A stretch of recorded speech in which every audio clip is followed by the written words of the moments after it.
સુરતમાં ગોપાલ ઇટાલિયા છે તેમણે કમર કસી લીધી છે કેમ કે મહાનગરપાલિકા કબજે કરવાનો આમ આદમી પાર્ટીનો ઈરાદો છે, જ્યારે બીજી તરફ ભાજપના ધારાસભ્ય પણ હવે કુમાર કાનાણી મેદાને પડ્યા છે। તેમણે તેમના કાર્યકરો અને નેતાઓ છે તેમને નારાજગી દર્શાવતા ટકોર પણ કરી છે અને આમ આદમી પાર્ટીને લઈને પણ ભાજપ અત્યારે ચિંતિત છે તેની આ વાત છે।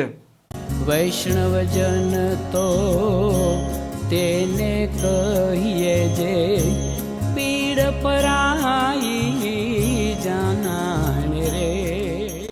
નમસ્કાર, આપ જોઈ રહ્યા છો નવજીવન ન્યૂઝ અને હું છું આપની સાથે તોફિક ગાંચી। અત્યારે સ્થાનિક સ્વરાજની ચૂંટણીઓ છે તેની જાહેરાત પણ થઈ ચૂકી છે। કોંગ્રેસે આમ આદમી પાર્ટીએ તેમના ઉમેદવારો પણ જાહેર કરવાની શરૂઆત કરી છે અને ભારતીય જનતા પાર્ટી મનોમંથન કરી રહી છે અને સુરત મહાનગરપાલિકામાં વર્ષ 2021માં આમ આદમી પાર્ટીના 27 કોર્પોરેટર ચૂંટાતા ખળભળાટ મચી જવા પામ્યો છે અને ત્યારથી ભાજપ સતત ટેન્શનમાં પણ છે કેમ કે સુરત છે, સુરત મહારાષ્ટ્રને અડતો પણ અનેક જિલ્લાઓ સાથે જોડાયેલો આ શહેર છે અને સાથે સાથે જે પ્રકારે આ સુરત ડાયમંડ સિટી તરીકે ઓળખાય છે, અનેક ઉદ્યોગપતિઓ પણ ત્યાં રહે છે અને ભાજપનો ગઢ બનાય છે। આવી સ્થિતિમાં આમ આદમી પાર્ટીની સક્રિયતા ભાજપ માટે મુશ્કેલી વધારે તે એક સ્વાભાવિક બાબત છે। હવે ભાજપના ધારાસભ્ય કુમાર કાનાણી મેદાને પડ્યા છે અને તેમણે આમ આદમી પાર્ટીના જૂઠાણા સામે બિંગુલ પણ ફૂંક્યું છે અને સરકારની વાતો અને યોજનાઓ લોકો સુધી ભાજપના કાર્યકરો પહોંચાડવામાં નિષ્ફળ નીવડ્યા છે તે મામલે પણ તેમણે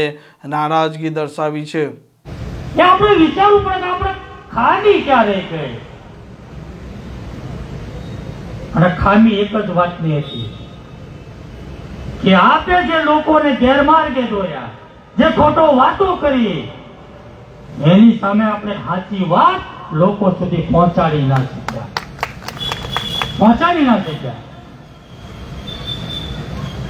એને કીધું શિક્ષણ મફત આપીશું,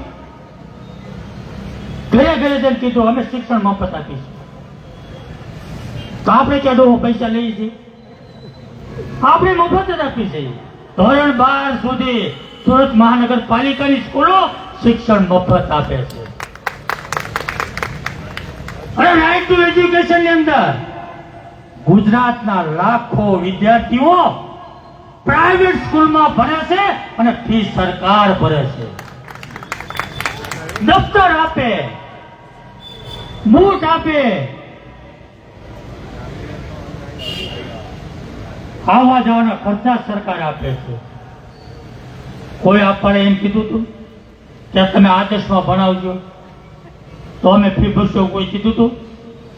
એ વાત આપણે લોકો સુધી પહોંચાડી નથી કે શિક્ષણની વાત એ મફત આપવાની કરે છે, એ તો અમે આપીએ છીએ, એ વાત આપણે લોકો સુધી પહોંચાડી નથી। એને કીધું આરોગ્યની સેવા અમે મફત આપીશું। કોણ લેશે પૈસા આરોગ્યના? કોણ આરોગ્યના પૈસા લેશે? આપણા હેલ્થ સેન્ટરો ચાલે છે, સ્મીમેર હોસ્પિટલ, સિવિલ હોસ્પિટલ, કોણ પૈસા લે છે? સરકાર મફત જ આપે છે આરોગ્યની સેવા। અને તમારા ઘરની અંદર 5 સભ્યો હોય તો 5 સભ્યોને મા કાર્ડ, આયુષ્યમાન કાર્ડ, 10 લાખ રૂપિયા સરકારે 50 લાખ રૂપિયા ઘરમાં તમારા રોકડા મૂક્યા છે।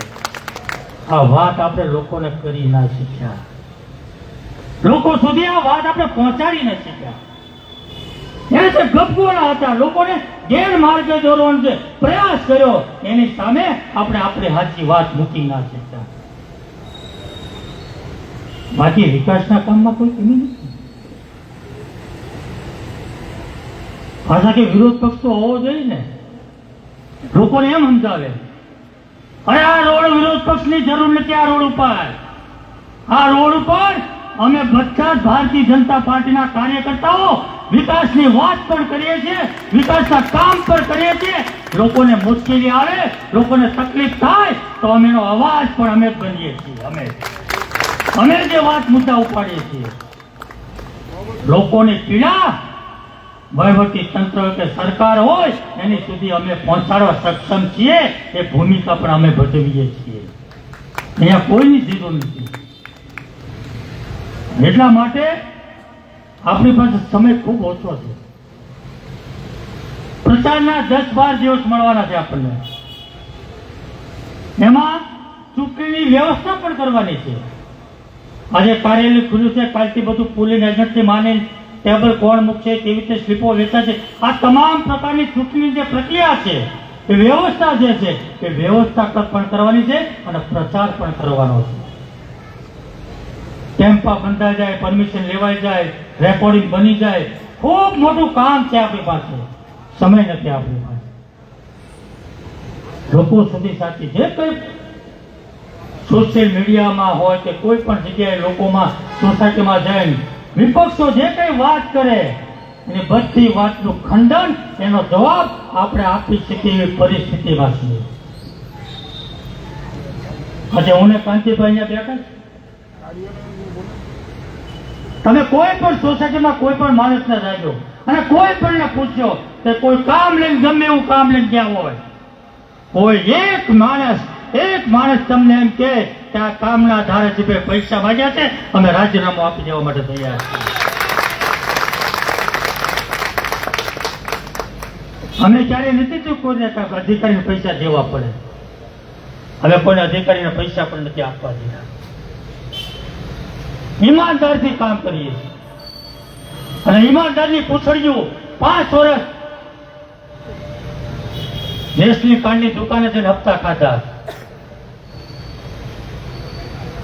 પોલીસ વાળે જઈને હપ્તાઓ ખાય.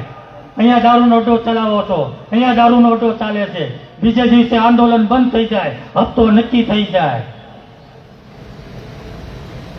બાંધકામ જ્યાં પણ થતા હોય તે બાંધકામની અરજીઓ થાય, અધિકારીઓ કહે કે ફલાણા કોર્પોરેટરને મળી લેજો, બીજે દિવસે અરજી પાછી ખેંચાઈ જાય, હપ્તા નક્કી થઈ જાય.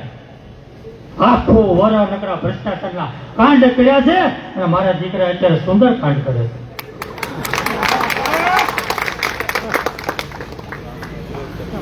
આવા લોકોને આપણે લોકોની સામે લઈ જવા પડે, ખુલ્લા પાડવા પડે. અને આપણે તો વોટથી મત માગી શકીએ છીએ, વોટથી મત માગી શકીએ છીએ. આપણે અમે કોઈ ઊંચી આંગળી કરીને કોઈ સીધી શકે એમ નથી કે અમે આ કામ કર્યું.